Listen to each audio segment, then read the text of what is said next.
food and beverage industry can be incredibly challenging. So many things for producers and processors to take care of, to be successful, to get their product on the shelf and into the shopping cart. I'm Peter Chapman from SKUFood, and it's our job to help you get your products on the shelf and into the shopping cart.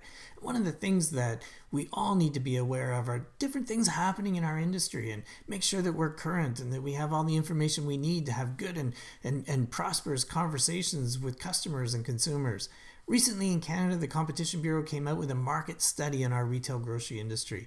Some of the recommendations had some merit to them, and other ones we don't think are going to make that much of a difference in the industry. At SKUFood, we put together a set of recommendations that we think will help move our industry forward and improve our food and beverage industry in Canada.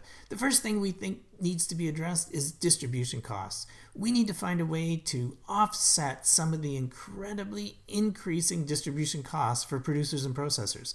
It's becoming probably 30 to 40% of the final retail price is being eaten up with distribution costs, which are borne by the suppliers in the industry. So we need to find ways to move product around our geography to get it to the population where people want to consume our products.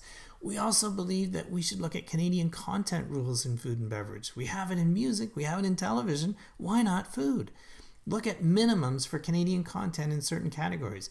It would make it more of a level playing field for our producers and processors here, get them on the shelf, and also improve our food security and reduce our dependence on other countries to produce the food that we need to eat.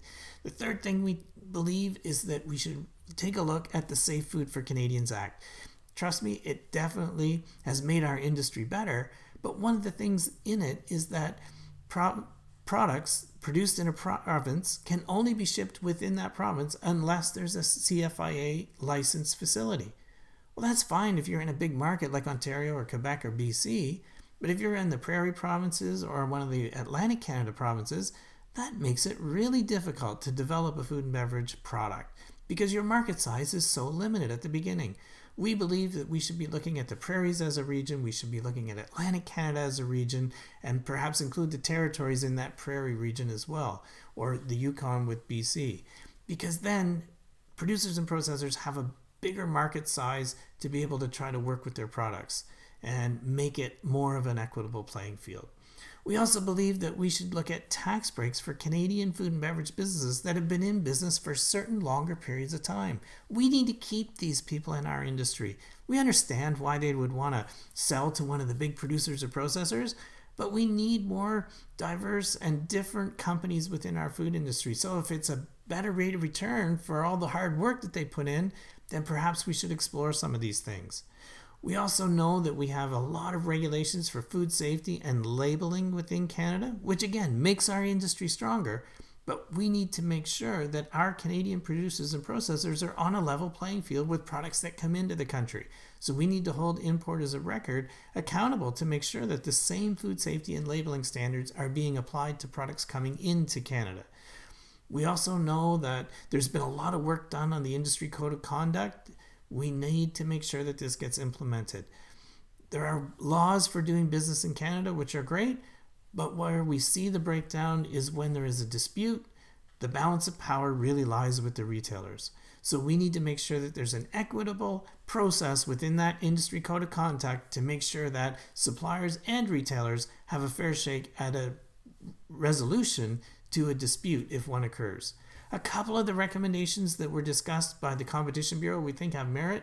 One is we need to readdress the legislation about competition.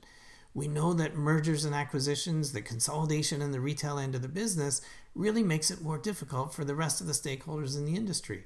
The Competition Bureau can't take action because most of these mergers and acquisitions, the consolidation, happens in the big markets which are the most competitive. So we need to make sure that this legislation is addressed because when regional players leave the big markets, it affects the industry from coast to coast. And then the second thing that was included in the report was about property controls. And this is a big issue. We do need to reduce the control that the big retailers have on real estate.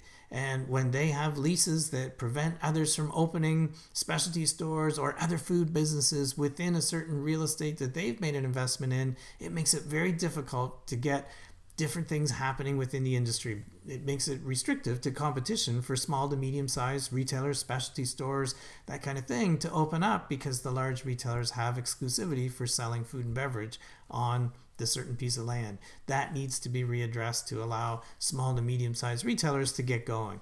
So these are just some of the things that we think about that we need to be talking about in our industry. Again, it's our job at SKUFood to help present some of these things and have the conversations in the industry. You might agree with some of them, you might not agree with some of them, but we need to have more conversations. And we believe through thoughtful conversations, it helps get products on the shelf and into the shopping cart.